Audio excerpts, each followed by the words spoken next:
नमस्कार, मैं हूं अनुज और आप देख रहे हैं बियॉन्ड बॉर्डर्स। जियो पॉलिटिक्स गजब की चीज़ है, लेकिन हम और आप जैसे भारतीयों की इसमें बहुत ज़्यादा दिलचस्पी नहीं थी। हम मानते थे कि नेहरू की वंश परंपरा के लोगों का यह विशेषाधिकार है। लेकिन जियो पॉलिटिक्स का हमारे आपके जीवन पर, सबके जीवन पर बहुत गहरा असर पड़ता है। आप चाहें तो इस बात के लिए मोदी, जयशंकर और डोवाल साहब की तिकड़ी को धन्यवाद दे सकते हैं कि जो विषय भारत के काले अंग्रेजों की बपौती हुआ करता था, वह आज की तारीख में मोदी राज में अब आम लोगों की दिलचस्पी का विषय बन गया है। हमने देखना शुरू किया तो अब एक नए भारत की कहानी नजर आने लगी है। आज के अंक में मिडिल ईस्ट से यूरोप, रसिया, चाइना और अमेरिका तक कई खबरें हैं। दोस्तों, किम जोंग ने सैकड़ों सैनिकों को जंग के लिए रूस भेज दिया है। पश्चिमी नेता आजकल रातों को सो नहीं पा रहे हैं और दुनिया को बर्बाद करने के लिए, भारत जैसे तमाम देशों को बर्बाद करने के लिए उन्होंने, गोरों के देश ने जो ट्रैप बनाया था, आज की तारीख में खुद उसमें फंस गए हैं। आज रूस, यूक्रेन और इजराइल हमास की जंग किस तरफ जा रही है यह तो पता चलेगा ही, साथ ही साथ जो नए मोर्चे बन रहे हैं अलग अलग जगहों पर, उन पे भी बात होगी। लेकिन सबसे पहले कनाडा की बात। जस्टिन ट्रूडो बहुत बुरी तरह फंस गया है, यह साफ साफ दिख रहा है। अभी हाल ही में पवन खेड़ा ने कहा था कि ऐसा कभी नहीं हुआ जब भारत के रिश्ते कनाडा से इस कदर बिगड़े हों। पवन खेड़ा ने भारत की प्रतिष्ठा की दुहाई देते हुए असल में एक तरह से मोदी सरकार पर ठीकरा फोड़ा।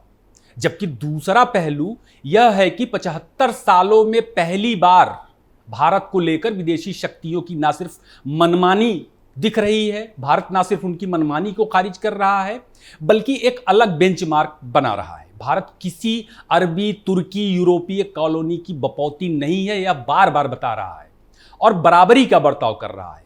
इससे यह साबित होता है कि भारत में अब गोरों की कठपुतली सरकार का राज नहीं है। मोदी की आलोचना करते हुए पवन खेड़ा जाने अनजाने यह भी सबूत दे जाते हैं कि 75 सालों में कांग्रेस राज में आखिर हो क्या रहा था। कनाडा के मामले में कांग्रेस और उसकी लेफ्ट लिबरल कठपुतली मीडिया की बर्ताव से कहीं ज्यादा बेहतर तो कनाडा की विपक्षी पार्टियों और वहां की मीडिया का रवैया है। भारत पर लगाए झूठे आरोपों की वजह से वह कनाडा में निशाने पर है।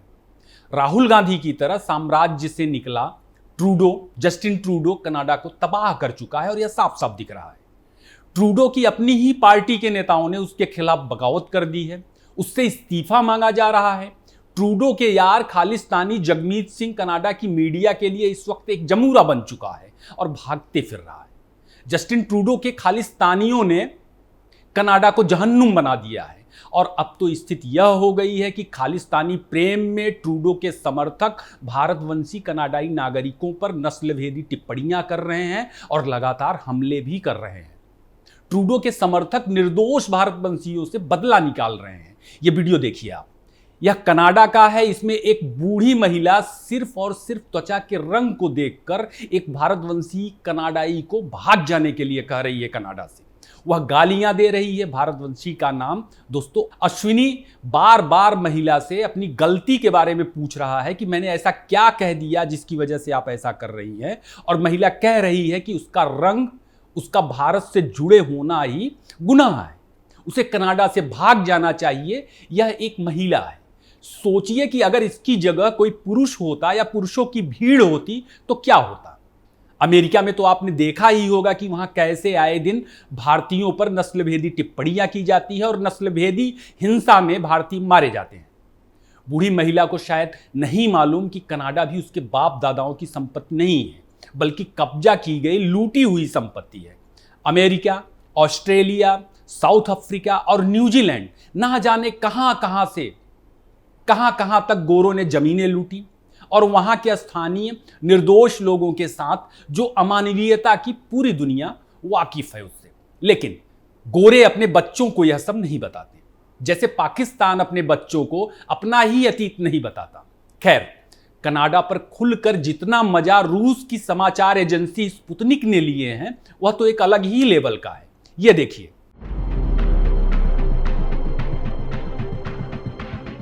स्पुतनिक ने कई सारे मीम साझा किए हैं जो भारत के प्रति रूसी भरोसे को दिखाते हैं।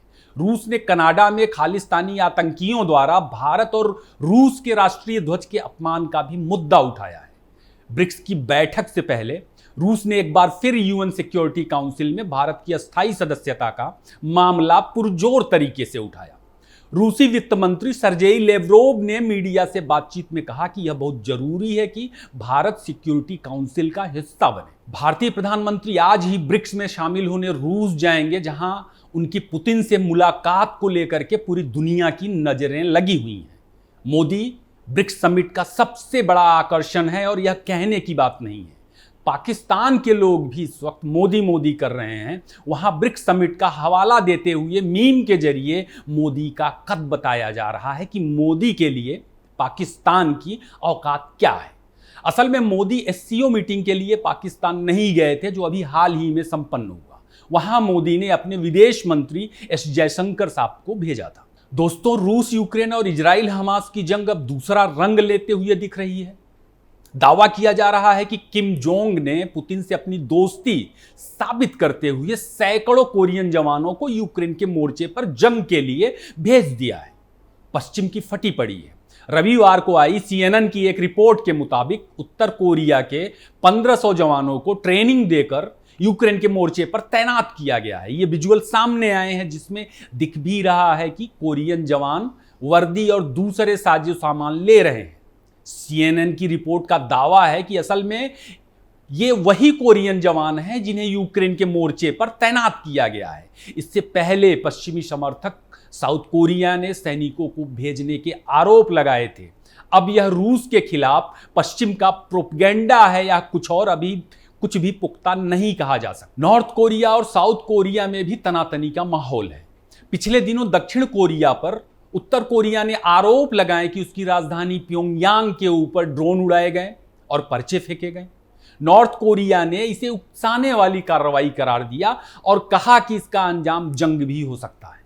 चीन ताइवान पर आपको एक दिन पहले ही बताया था कि वहां क्या कुछ चल रहा है। नॉर्थ और साउथ कोरिया भी एक तरह से जंग के मुहाने पर खड़े हैं और जिस तरह से कोरियाई सैनिकों के रूस पहुंचने की बात सामने आ रही है, वह बहुत गंभीर मामला माना जा सकता है। कहने की बात नहीं कि पश्चिमी देश बेहद डरे हुए हैं। ब्रिटेन को तो यह डर भी सता रहा कि कहीं चीन भी यूक्रेन के मोर्चे पर अपने सैनिकों को लड़ने ना भेज दे। अभी हाल ही में चीनी दौरे पर गए ब्रिटेन के विदेश मंत्री डेविड लैमी ने अपने चीनी समकक्षों से कहा कि वे रूस की कोई मदद ना करें यूक्रेन के खिलाफ। वैसे यूक्रेन की तरफ से दुनिया के कई देशों से लड़ा के जंग लड़ने पहुंचे थे और यह बात छिपी नहीं है। यूक्रेन में भले अमेरिका या नाटो कंट्रीज प्रत्यक्ष तौर पर जंग नहीं लड़ रही हैं, मगर यूक्रेन को तकनीक मुहैया करा रही हैं, उन्हें ट्रेनिंग दे रही हैं, हथियार दे रही हैं। और यह भी सामने आया कि ताइवान के कुछ लड़ाके यूक्रेन में जंग लड़ने पहुंचे। रूस का तो यह भी आरोप है कि छिपे तौर पर नाटो के सोल्जर भी जंग में शामिल हैं।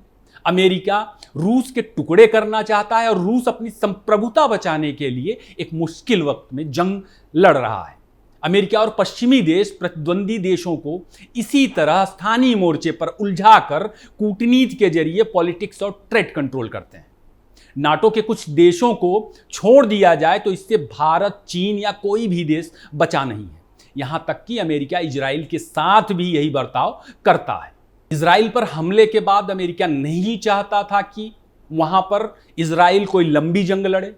अमेरिका गाजा पट्टी से बाहर संघर्ष भी फैलाना नहीं चाहता था और बहुत प्रयास कर रहा था कि इजराइल रुक जाए।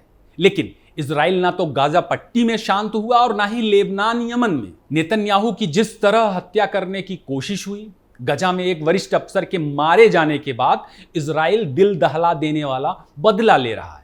गजा पट्टी में इजराइल ने भीषण जवाबी कार्रवाई की है, जिसमें 87 लोगों के मारे जाने की खबर सामने आ रही है। इजराइल आसमान और जमीन से कहर बरपा रहा है। हिजबुल्लाह के वित्तीय ठिकानों को निशाना बनाते हुए लेबनान के बेरूत में रात भर दिल दहला देने वाला हमला किया गया है। कई ठिकाने तबाह हो चुके हैं। इजरायली विदेश मंत्री इजराइल कॉट्ज ने बताया कि 15 इमारतों को निशाना बनाया गया और हिजबुल्लाह को तगड़ा नुकसान पहुंचा है। हमला सिलसिलेवार और भयावह था। यही वजह है कि हिजबुल्लाह का डेप्यूटी कमांडर डर के मारे लेबनान छोड़कर भाग गया।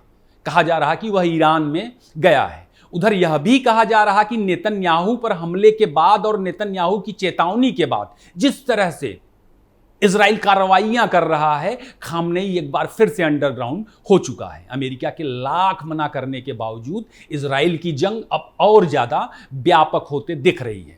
इजराइल के अस्तित्व का सवाल है तो वह अब हमेशा हमेशा के लिए चीजों को दुरुस्त करना चाहता है और जंग के व्यापक होने या उसे रोकने के अमेरिकी सलाह को मानने के लिए बिल्कुल भी तैयार नहीं है।